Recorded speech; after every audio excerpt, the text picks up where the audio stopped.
ইরানের তৈরি Shahed drone আধুনিক যুদ্ধে এক নতুন চ্যালেঞ্জ হিসেবে আবির্ভূত হয়েছে। মধ্যপ্রাচ্য ও ইউক্রেন যুদ্ধক্ষেত্রে এই ড্রোন ব্যাপক ক্ষয়ক্ষতি সাধন করছে। তুলনামূলকভাবে সস্তা হলেও প্রযুক্তিগত দিক থেকে এগুলো অত্যন্ত কার্যকর এবং প্রতিরোধ করা কঠিন।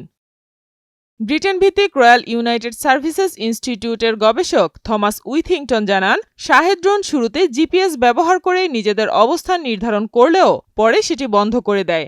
এরপর ইনার্শিয়াল নেভিগেশন সিস্টেমের মাধ্যমে জাইরোস্কোপ ব্যবহার করে দীর্ঘ পথ অতিক্রম করে, ফলে জ্যামিং করলেও এগুলো সহজে বিভ্রান্ত হয় না।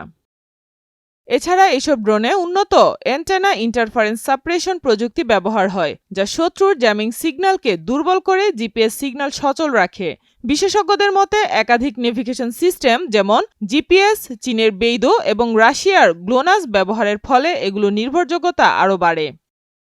শাহেদ ড্রোনের আরেকটি বড় বৈশিষ্ট্য হলো এর নির্মাণ উপাদান। প্লাস্টিক ও ফাইবার গ্লাসের মতো হালকা এবং রাডার শোষণকারী উপকরণ দিয়ে তৈরি হওয়ায় এগুলো সহজে রাডারে ধরা পড়ে না। পাশাপাশি নিচু উচ্চতায় উঠতে পারায় আকাশ প্রতিরক্ষা ব্যবস্থাকে ফাঁকি দিতে সক্ষম হয়।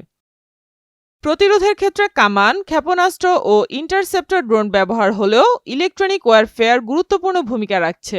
বিশেষ করে জ্যামিং ও স্পুফিং প্রযুক্তি ব্যবহার করে ড্রোনের গন্তব্য পরিবর্তন করা সম্ভব হচ্ছে। বিশেষজ্ঞদের মতে শাহেদ ড্রোন মোকাবেলায় একক কোনো পদ্ধতি যথেষ্ট নয়, বরং ইলেকট্রনিক ও প্রচলিত প্রতিরক্ষা ব্যবস্থার সমন্বিত ব্যবহারই সবচেয়ে কার্যকর কৌশল।